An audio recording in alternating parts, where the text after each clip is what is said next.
but they're almost gone. Everything else is good, Dave? So, Yeah, man. yeah. How is it over there? Is it cloudy? Yeah, it's cloudy. It's overcast. Oh, right on. It's 12:59. We're almost going to be starting here in a minute.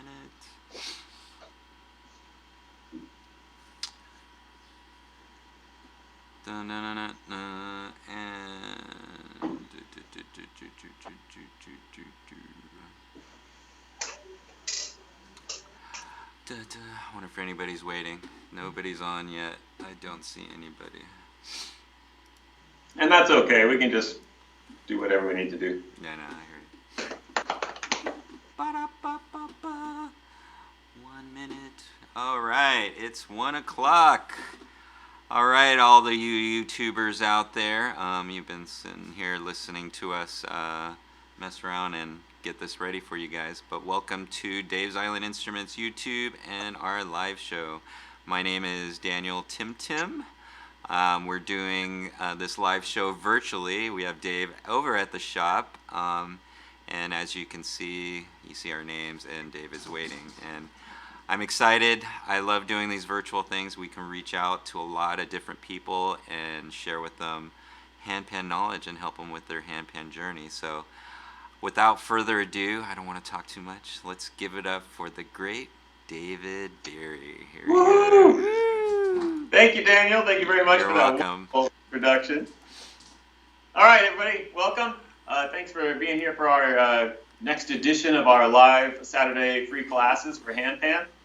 We've been doing handpan classes here at DII for months and months and months, usually twice a month. When our store was open, people used to come into the store, and we used to enjoy each other's company and just learn a lot about the handpan.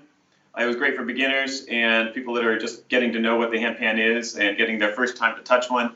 But since our store is closed right now because of the restrictions, we're doing this live YouTube broadcast. So thank you for being here with us. I hope you will learn something by the time we finish today. Don't forget to subscribe to our channel over here. I believe there's a little subscribe button down there, the red subscribe word. You click that red subscribe word, and you'll be subscribed to our channel. If you click the little bell that's next to the subscribe button, you can choose to get notifications. So whenever we go live or whenever we post a new video, you can get a notification of when that occurs, and you can check out everything that we're doing. My name is David Beery. I'm the owner of DII, Dave's Island Instruments. I started making steel drums back in the early 1990s. So if you don't know what a steel drum is, it's from the island of Trinidad. It's that real fun-sounding instrument made out of a 55-gallon steel barrel. And I'd been tuning steel drums for ages and ages and ages. And then the handpans came along. Numerous people encouraged me to get involved with the handpans and learn how to make them. So right about 10 years ago, I learned how to make handpans. And I've been doing it ever since with lots of success and having a lot of fun getting to know the customers we've had over the past 10 years. And we're looking forward to meeting more and more people. So if you're out there watching this for the first time, getting to know us, thank you for being here. It's a pleasure to meet you, and hopefully we can see you in the store one of these days. All right, so, that's a little bit about me. You can look at our YouTube videos online for more information about what we've been doing over the past few years. Today, I just want to mention that I'm using this new handpan here. It looks pretty much the same on top. It's our classic Luna Clarity handpan, but this one, you'll notice, has bottom notes. So we've got 3 bottom notes on it, an F, a G, and a B flat. So we're calling this one the Luna 11. It's got 8 notes on top, 1, 2, 3, 4, 5, 6, 7, 8, and then the bottom 9, 10, 11. So the Luna Clarity 11 is being produced now, and so go check it out. It's pretty cool because it offers you some options for playing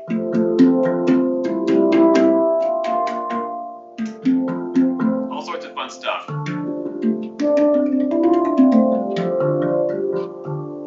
So check it out online. We made a video recently, so you haven't heard it or seen it yet.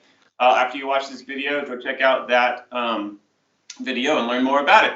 All right, so I want to get around to a few of the comments we had from our last live video. Our last live broadcast was a great success. We were talking with Joy about sound healing.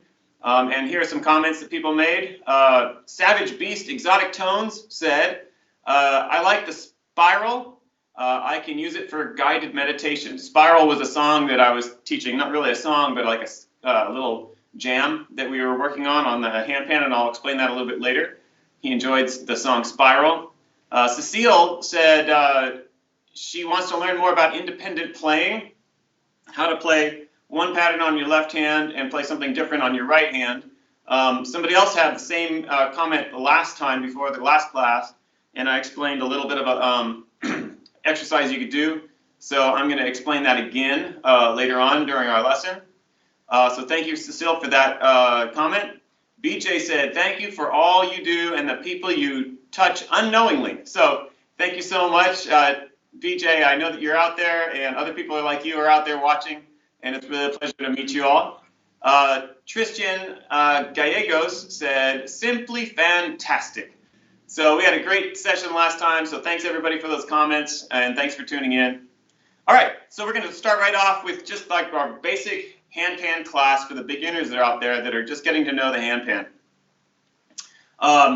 What we usually talk about is a little bit of the history and the parts of the handpan. So we're not even getting started with playing it yet. So the handpan, but we're going to start playing, and we're going to do all sorts of review in a little bit. So don't worry. The handpan came from Switzerland. The company that made it was Pan Art, and they developed it right around the year 2000, and it immediately took off, and they called it the hang drum. A lot of people just know it as hang. And then it just went crazy with YouTube. When YouTube came out, people started watching the videos, and it was being sold all throughout the world. And so that's how I came to know it, and that's how a lot of people came to know it. And so that's where the beginning was in the year 2000.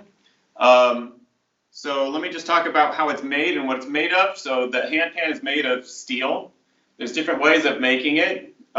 Different people are using different kind of materials now. It has the top shell. So you can see that it's kind of like this spaceship looking thing. We've got the top shell and the bottom shell. They're glued together with the rim here. This one has like a little rubber seal to keep it protected on the edge.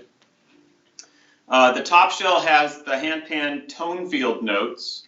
The bottom, without these tone field notes, is just normally like a plain bottom shell with this hole in the middle, and the hole is called a GU hole, G-U. And the top handpan notes, you can see, have these little dimples in them if you haven't seen it before. These little dimples are called dimples, and they kind of help to control the sound of the handpan so it doesn't get to be too loud or harsh. The top note right here is called the ding note, D-I-N-G, ding note. And it's the lowest frequency of all the tone field notes. Let's see. The metal between the notes here, so if you notice that there's note, note, note, tone field, tone field, tone field, there's metal between them, that's called the interstitial metal. People frequently use that space to use as like a percussion area to get little exotic sounds from the instrument. So people use the entire instrument to play music, and that's basically the parts of the instrument right there. I believe we have like a little piece of paper that Daniel can throw up that kind of talks about, there it is, talks about the parts of the handpan. It also talks about the scale that we have here. This is called the sunset scale. Other people call it Celtic minor scale, and this is basically a D minor scale without a B flat. So the notes from the ding go D, A, C, D, E, F, G, A. So those are the basic arrangement of the handpan notes. You'll notice that I have my handpan kind of propped up a little bit rather than it being flat. I have it propped up on an angle. I like it to be propped up on an angle so that my hand here hits these notes a little bit more with a flat wrist, because you want to have your wrist a little bit more flat, not so much bent like this. If you have a bent wrist, you're going to have more difficulty getting a good sound out of that note. Okay? So the orientation, if you don't know what the orientation is, you've got the ding note in the middle, and then you've got some bigger notes that are about the size of your palm, or your entire hand. So the bigger notes usually go towards your belly, and then the smaller notes, which are about the size of half of your hand, or at least half of my hand, those go away from you, and usually the smallest one goes at the 12 o'clock position. If you have 9 notes, the 2 smallest notes usually are at the 11:30 and 12:30 position. when you are orienting it when you're about to play it. All right, so just give me a second here on how to strike the instrument. So if you've never played one before, or if you have one and you're still getting comfortable with it and still learning how to play it, I just want to give you a quick lesson on how to strike the instrument. So I'm going to bring the instrument over here to this camera again. So you'll notice, let's see, all right. When I hit the note, my finger is coming immediately off of the note. So it's not touching and then releasing. That's going to be get you a sound that you don't want as a beginner. So you want to hit it and release it. Your finger is kind of like a spring, so it's just going to fall down and spring right off.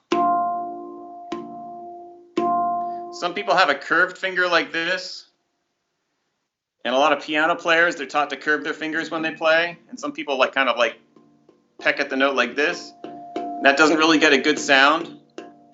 So do what you can to kind of straighten out your finger and just hit and release as much as you can. Okay? So that's the basics of how to strike the handpan. You can work on that with the right hand and left hand. And I'll show you a quick little exercise in a minute here about how to practice that. There's also a service bell. I don't know if I don't have it here with me. Forgot to bring it over. If you've ever been to a store, they have this little bell with a little post in the middle. And if you want to get somebody's attention, you just strike that service bell and it goes ding, ding. That's another way of practicing the stroke, of getting the handpan stroke down to play it correctly. If you have a service bell, if you get an opportunity to play one, just hit that little button. If you push the button down and hold it, it doesn't make any sound. It just kind of goes clunk. But if you hit that button and release properly, like when you're playing a handpan, it makes a nice ring out of that service bell, and that's when people know to come help you. So the service bell is also a really great way of practicing how to strike the handpan. All right, so now we're going to go into our little review section. But before we do that, I just want to remember and mention to you that a handpan can be a very relaxing thing. And so right now, when things are all out of whack and we're all being restricted to our homes and anxieties can be a little bit higher than normal, handpan's a really great way of releasing energy and allowing yourself to enjoy the moment you're in. And we have this thing called the Musical Daily Allowance. And Daniel had that on screen, I think, or I think he can put that on screen for us. It's called the Musical Daily Allowance. And we like to refer to this because, there you go, because when you play handpan or pretty much any kind of musical instrument, or even, I think on this chart describes on just even listening to music, it shows how long it takes, through the study that they did, how long it takes for you to relax or be happy or have focus, that sort of thing. So the two that I like the best are relaxing and focus that really relate to the handpan the best. So 13 minutes of playing can make you relax. So as we go through this today, after you learn a few things, maybe afterwards, if you want to relax, you could take 13 minutes out of your day and just review what we've learned and enjoy your life and enjoy your time with the instrument and your family. Also, if you want to focus on something, like say you're getting distracted and you've just got too many things on your mind and you need to relax a little bit and focus yourself, you can also take 13 minutes to do that. So, and especially it said on that chart there, it says to use ambient music and music with no lyrics. And so that's perfect for handpan because it's very ambient, and unless you're singing, it doesn't have any lyrics. It's just instrumental music. So that's a great chart. It's a great thing to refer to. So as you're playing, just don't stress yourself out. Just remember, whatever you can do, just enjoy yourself for 9, 10, 11, 12, 13 minutes, and I'm sure you're going to find some differences in your mood and your attitude and your focus. So enjoy that. All right, we're going to get back to our lesson for today. So we Dave, just talked about quick question, Dave. There's a question real quick, and I'm popping up on the screen. There you go. Okay. Can you see that? No, I can't see it. Any tips on vertical playing by Ty? Vertical playing like this? Yes. Okay, I will talk about that just briefly. I'm not always playing vertically either. I mean, I've seen lots of people play it vertically, and I'll touch on it right now. So typically, people will put it between their legs like this, And you should be able to hold up the instrument with your legs. I don't suggest you put it on a stand unless there's a stand specifically made for vertical playing. But typically you're just going to have your legs together like this. One side you can play the handpan notes. On the other side, frequently the person will play the goo hole and get a nice bass tone out of there.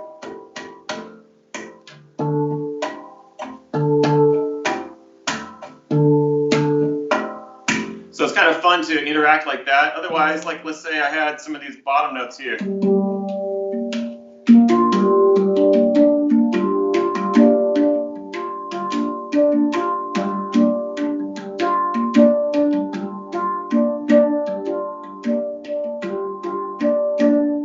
most important thing is that you're just holding it securely so that it's not going to fall over either way.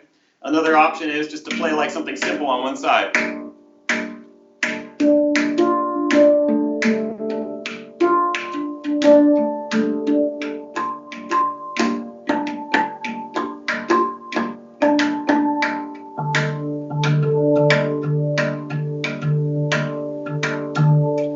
I'm kind of using both sides of the handpan there. Really, it all comes down to practice, making sure that you can separate your hands. I'm going to talk a little bit about that later, of independently playing left and right hands. Some people are absolute professionals with this and have done amazing things with it. I can show you how to kind of get started with that, but those are the basics, vertical playing. You're going to find your dominant hand is probably going to be the more active one, so you might want to have your dominant hand on the handpan notes, and maybe your less dominant hand playing the more steady rhythm on the bottom shell or whatever you might be doing there. So those are just some basics on playing in a vertical position. Alrighty. Okay, single hits. We were talking about just striking the drum. For the beginners out there, let's just talk about striking the handpan real quick. A simple exercise would be doing 4 strikes per hand. You're just going to go 4 on the right, 4 on the left. You're going to start on the ding note. So it's going to sound like this. 1, 2, 3, 4. 1, 2, 3, 4. Back and forth.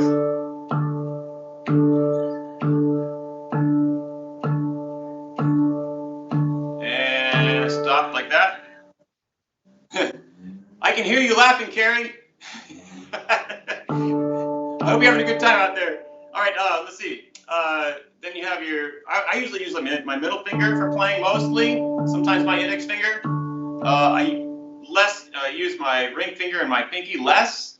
And occasionally I'll use my thumbs. A lot of people like to use their thumbs for playing. So if you prefer your thumb or your index finger or your middle finger, whichever one works best, you can work on this exercise. Like right now I'm using my thumbs. Index finger. Middle finger, middle finger.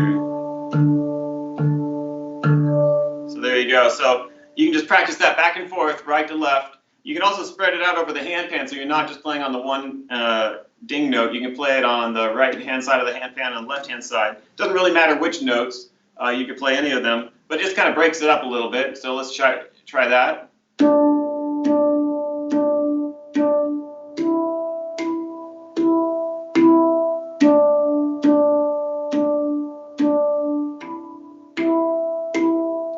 To my index finger.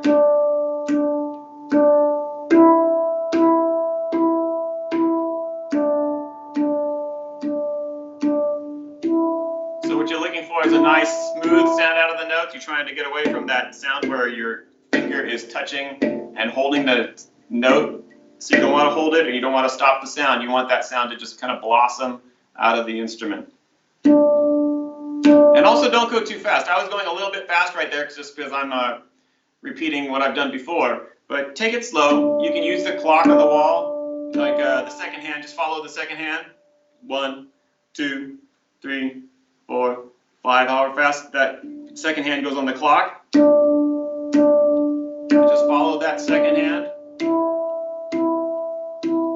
Take it slow, and don't forget to breathe when you do these initial exercises and just getting familiar with the instrument. You want to make sure your brain is oxygenated and you're having a good time doing what you're doing, even though you're studying and learning. All right, so that's our single hit exercise just to get you started. Start on one note first and then maybe spread it out over the other notes to experience how they feel. The larger notes are going to feel a little bit mushier compared to the higher notes. Some of the higher notes are going to be a little bit like stronger feel. So it's you're going to might have to strike it a little bit differently than you do the lower notes. So those are good exercises to play around the entire instrument. All right. So another thing we want to work on is just the scale, playing it up and down. We talk about this frequently in our lessons. You can also review a lot of our lessons we've had in the past on our YouTube site. But basically, we count them here at DII. We count them 1, 2, 3, 4, 5, 6, 7, 8. We've got 8 notes here on the top. So if you want to start from number 1, which is the D, and go all the way up to the top, it's going to be an alternating pattern, left hand to right hand, left hand to right hand. So you're going to start on your left hand on the ding note, left. You're going to go to your right hand on the next note, number 2, which is A. Left hand goes to C, number 3. Right hand goes to 4, which is a D. Left hand goes to 5, which is an E. Right hand goes to 6, which is an F. Left hand goes to 7, which is a G. Right hand goes to A, which is 8. Okay? So it's going to sound like this. 1, 2, 3, 4, 5, 6, 7, 8. Now, a lot of people frequently will get stuck because they will start playing 2 notes with one hand. So like I just mentioned earlier, you're going to alternate your hands. So there's only going to be 1 note per hand.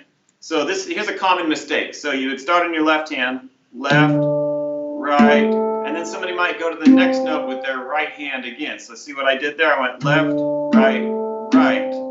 So you don't want to do that. You want to make sure that you're alternating. So left, right, left, right, left.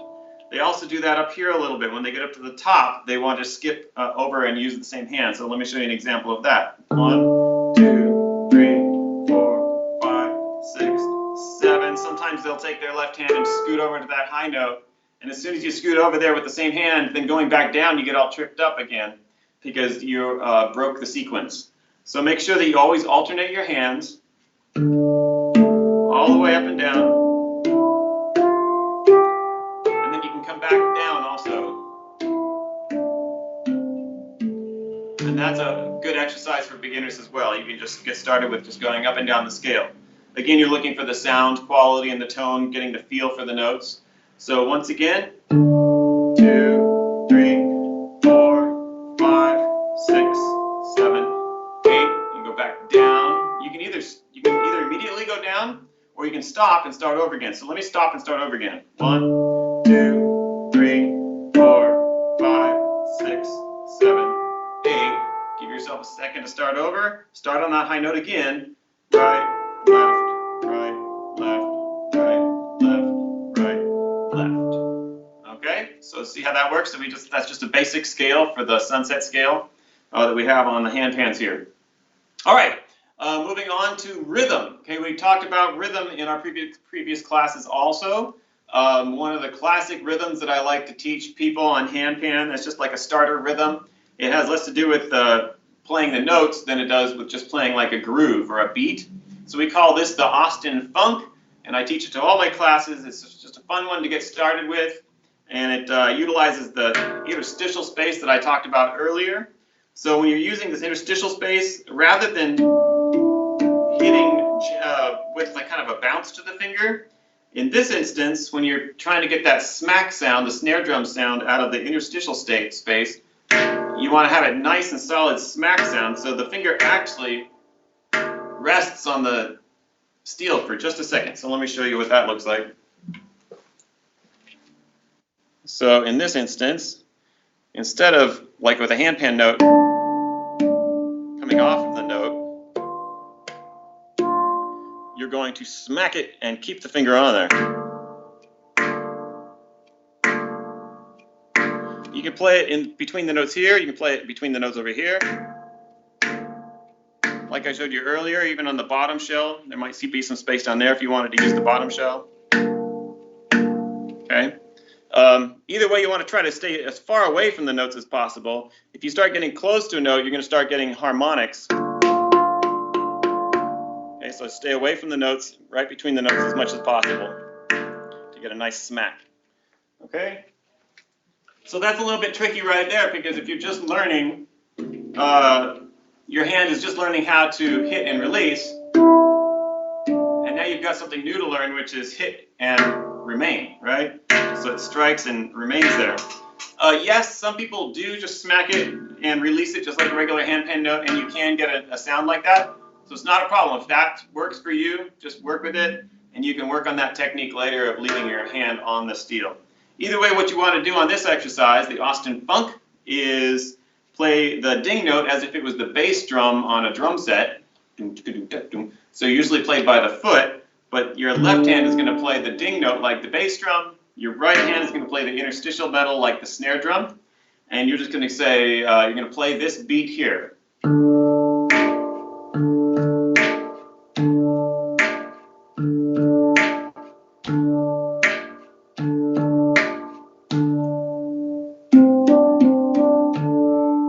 It's a repeating pattern, so I just played it one time all the way through.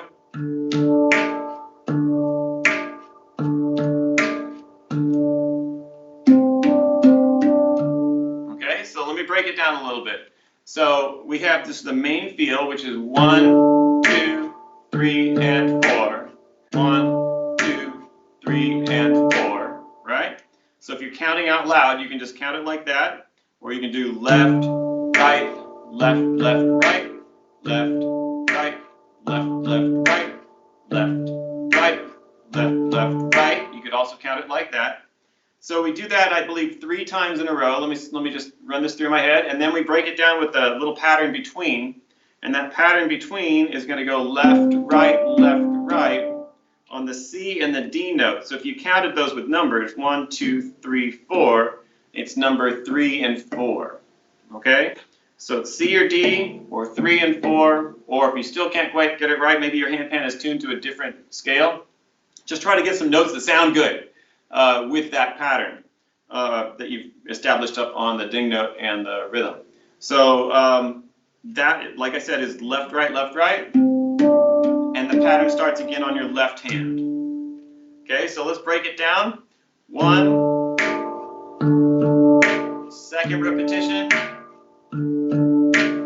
third repetition, stop here, and then you're going to play that second part, a little part between the rhythm, and then it goes back to the rhythm again. Okay? So let's try that one more time. First repetition. Second repetition. Third repetition. And left, right, again. Starts over. 2, 3, stop, and play the notes between, and then go back to the top. Okay, so I'm playing it soft or slowly right now, but you can speed it up a little bit when you get better. I always tell people this is a fun one to get started with because it could be your first song at your first coffee shop gig. It's kind of fun to listen to, and it's not super hard. It's got a nice feel to it.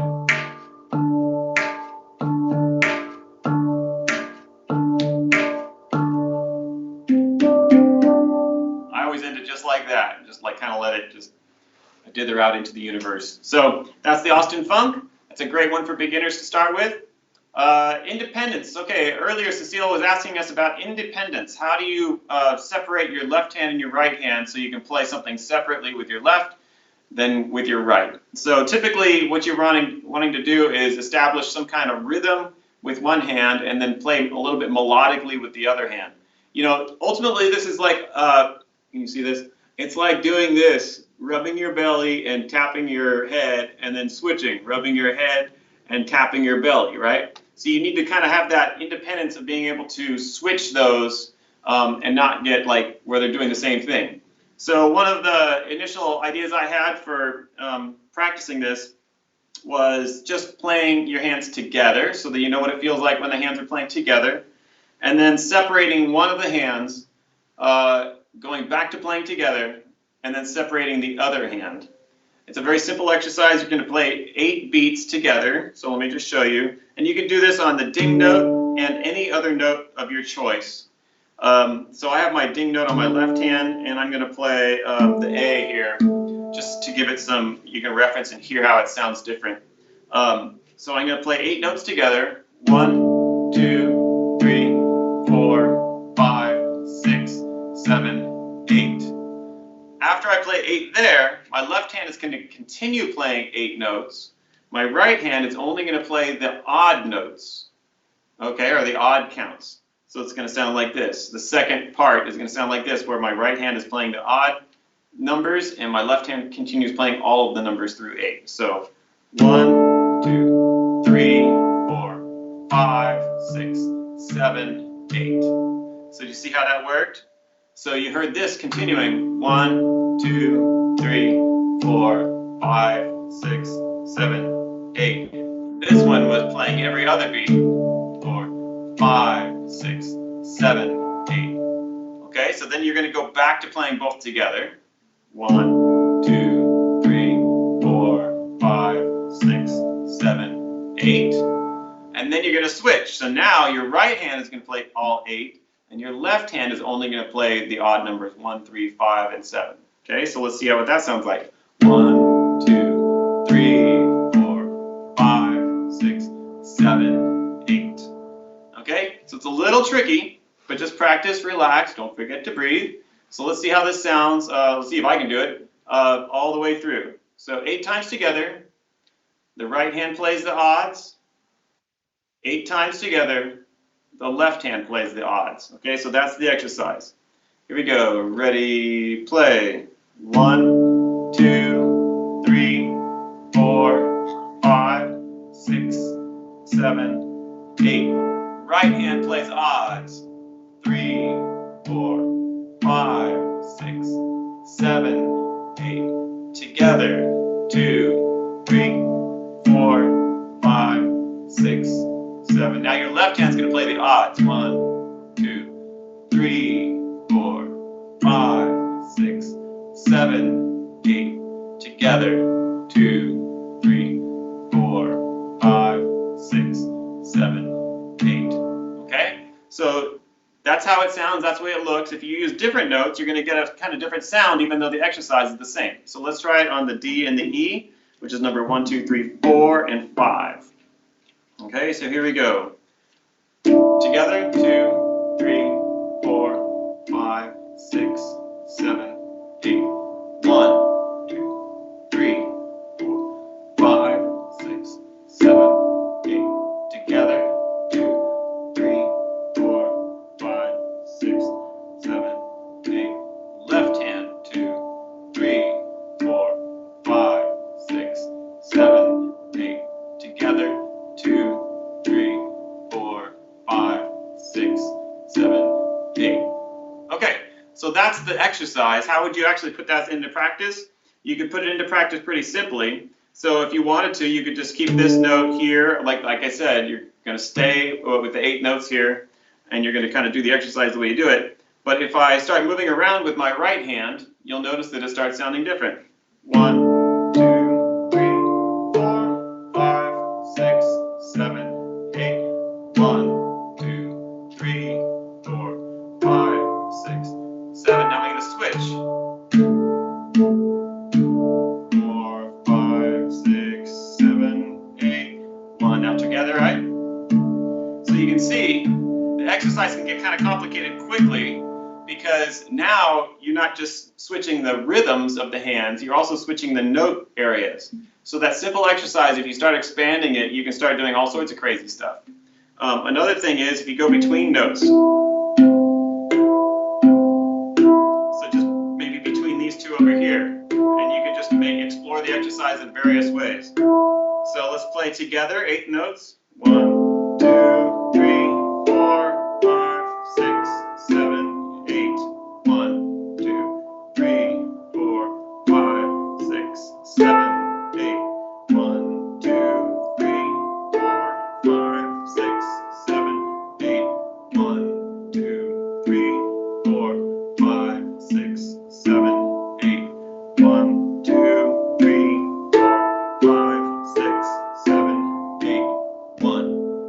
So you see how that works? Same exercise, I was just mixing up the notes and trying things differently. So explore that exercise yourself. Start simply, start slow, and just do your best to overcome the hurdles of trying something new. All right, moving on. Spirals. We worked on spirals last time. Spirals is a fun little exercise, and I'm just going to kind of gloss over this one and the next one because otherwise we're going to be here all day. So spirals was kind of a fun one where it just becomes a very meditative experience. It's not extremely difficult to play or anything, but it also has a different feel to it. It's basically sets of 3, and it goes 1, 2, 3, 1, 2, 3, kind of like a waltz. So let me just show you what that one sounds like. It starts with the left hand on the ding, then your right hand moves to the ding. So it's sets of 3. 1, 2, 3, 1, 2, 3, 1, 2, 3, 1, 2, 3. Okay, so what are those notes that I'm hitting? I'm hitting the ding. So number 1 and 2, 1, 2, and if I count up, 1, 2, 3, 4, 5. So 1, 2, 5, or D, A, E, however you want to learn it. So D, A, E, or 1, 2, 5, and then 1, 2, 3, 4. So 3, 4, 1, 3, 4. So 1, 2, 5, 1, 3, 4, 1, 2, 5, 1, 3, 4. Or if you're counting notes or labeling them as note letter names, you can do D, A, E, D, C, D, D, A, E, D, C, D. So you'll kind of notice it's a little bit of a box feel. So it's the ding note in the middle with these 1, 2, 3, 4 notes that I'm playing. You can shift that up to these 4 notes as well. So you could play it in a similar fashion like this. It's the same motion. Feels very similar as it does down below.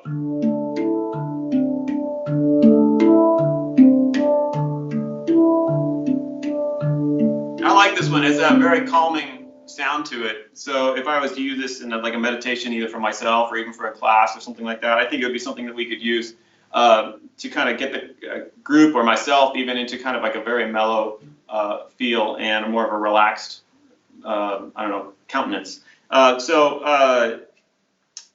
Just again, that's a kind of this boxy look. So 1, 2, 3, 4 notes, 1, 2, 3, 4 notes. You can kind of go back and forth between the two. The one kind of fun thing you could do this to make it sound a little bit more interesting over a period of time is to make it louder or softer. So if you want to start soft, you can also start and go fast and slow. So the notes stay the same, but you're either going faster or slower, or you're going softer and louder. So I'm going to go louder now. Now I'm going to go softer again.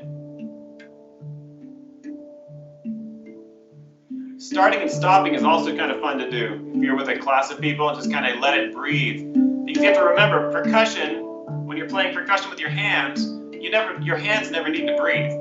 But if you were a singer, you would need to stop for a second and take a breath.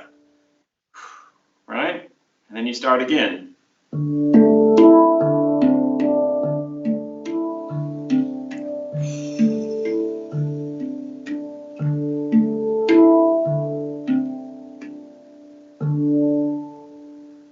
So that exercise is fun. You can explore it. You can make it faster, slower. You can start and stop.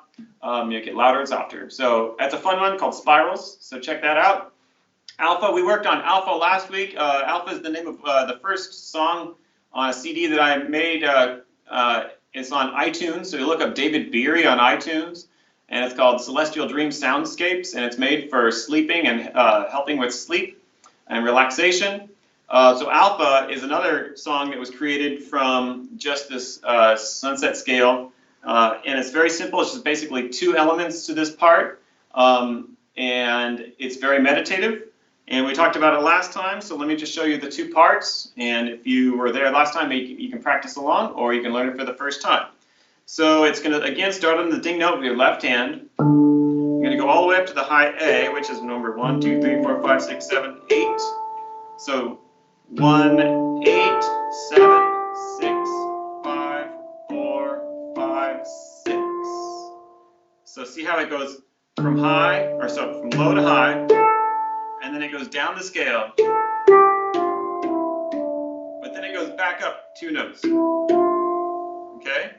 So it's going to start here, starts on the high A, and it goes down, goes back up 2 notes. So that's the first half of the song.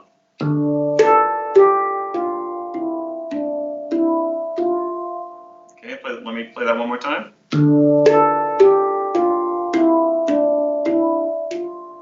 The second half starts on your left hand on that A, which is number 2. So it's going to look like this. The transition is important. So the transition is going to look like this. Left hand goes to the A. So let's try that one more time.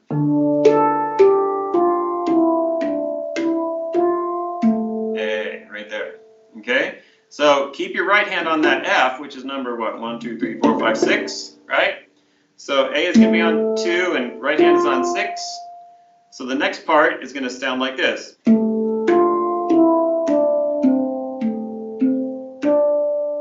Okay, so starting on the A, left, right, left, right, left, right, left, right.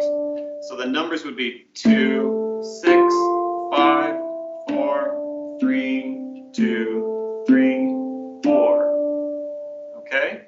So that's the second half. Let me show you the second half again.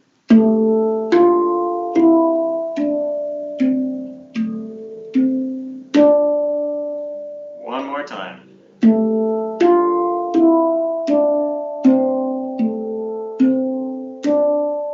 Okay, so the first part, the first half sounds like this. Second half starts with the left hand on the A. Back to the ding to start it all over again.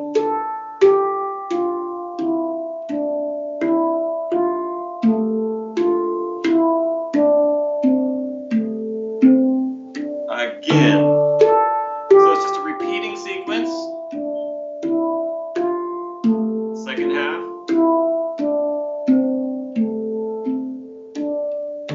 This is a good one to play, and once you get good enough at it, you just shut your eyes, relax, and fade away. This is another one also where if you wanted to get some kind of beat going with it, you could listen to a clock and play along with the time ticking by. If you also want to slow it down, you can slow it down.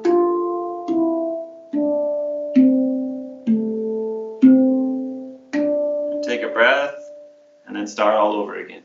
So both of those spirals and alpha are very good for relaxation and enjoyment of the instrument. You're playing like all of the notes on alpha.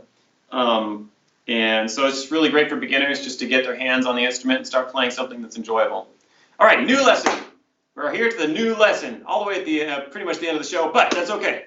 We're going to identify some chords today. Sometimes people aren't familiar with what a chord is. Frequently, you know what a chord is on a ukulele. You play a certain thing, and it sounds like a chord, right? And the way my fingers are positioned here creates harmony between all the strings in a very certain way.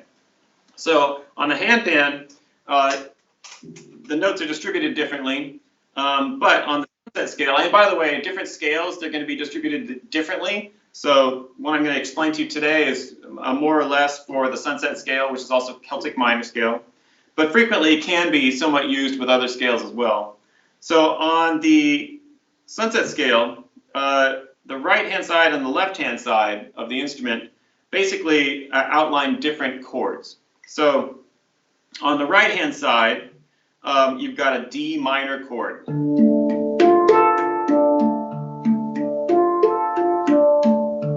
Let's leave the ding out of it for a second. Let's just only play these notes here.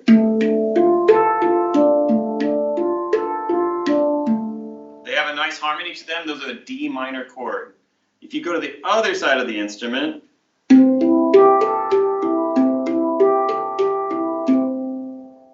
this is a C here. So this is called a C chord, a C major chord. When I play the A on top, it kind of implies it's A minor, but it doesn't matter. So let's just separate those chords. So on this side, you can call it a D minor.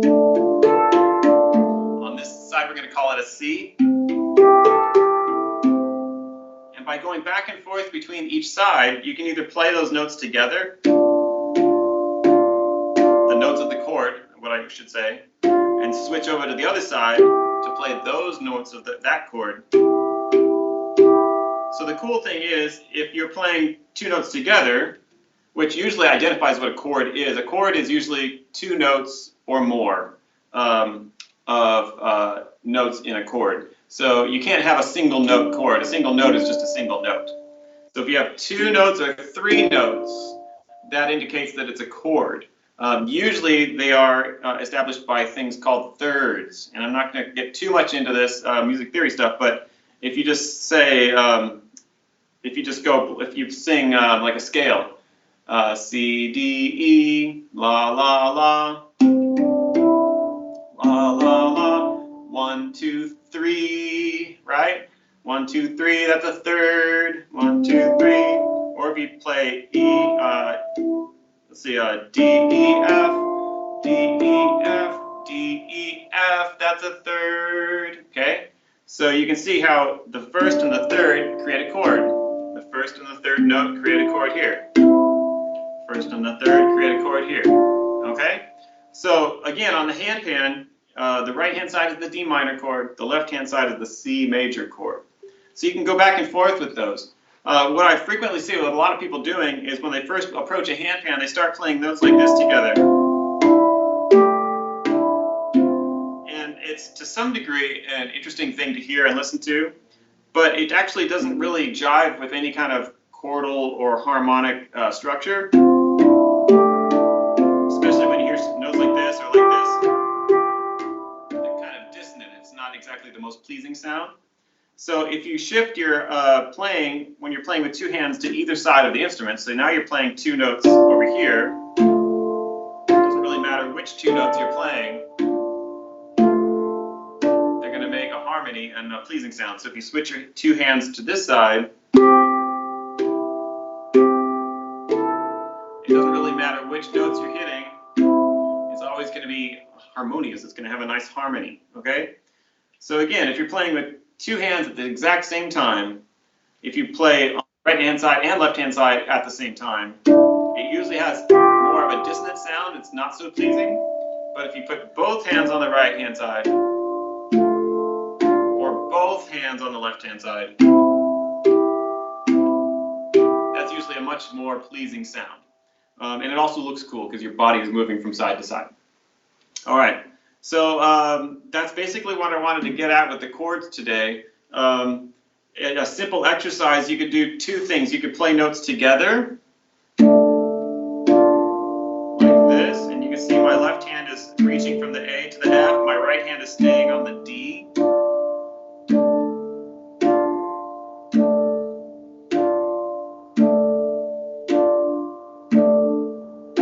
that's one way to play a chord on the right-hand side. On the left-hand side, you're doing the opposite. My left hand is going to stay on the E. My right hand is going to stretch from the C to the G. So you can see how my left hand, this one over here, is just staying on that E the whole time.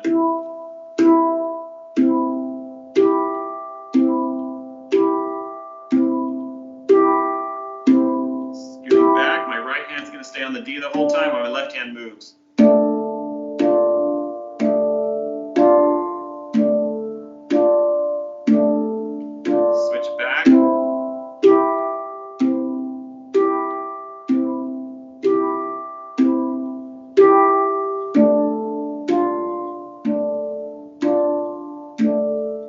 Different ways you could play this. I showed you in a way where my right hand was staying consistent on the D and my left hand was staying consistent on the E.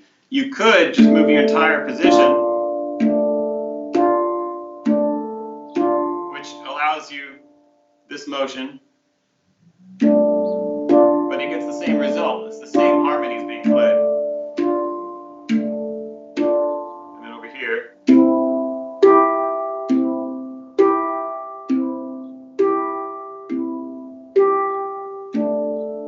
I just tend to have it's more comfortable for me to reach over.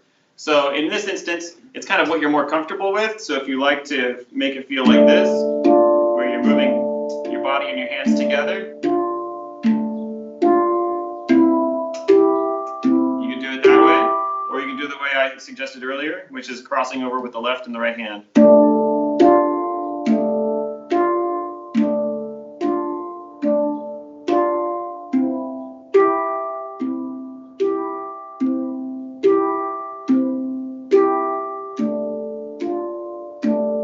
So you can see how that works.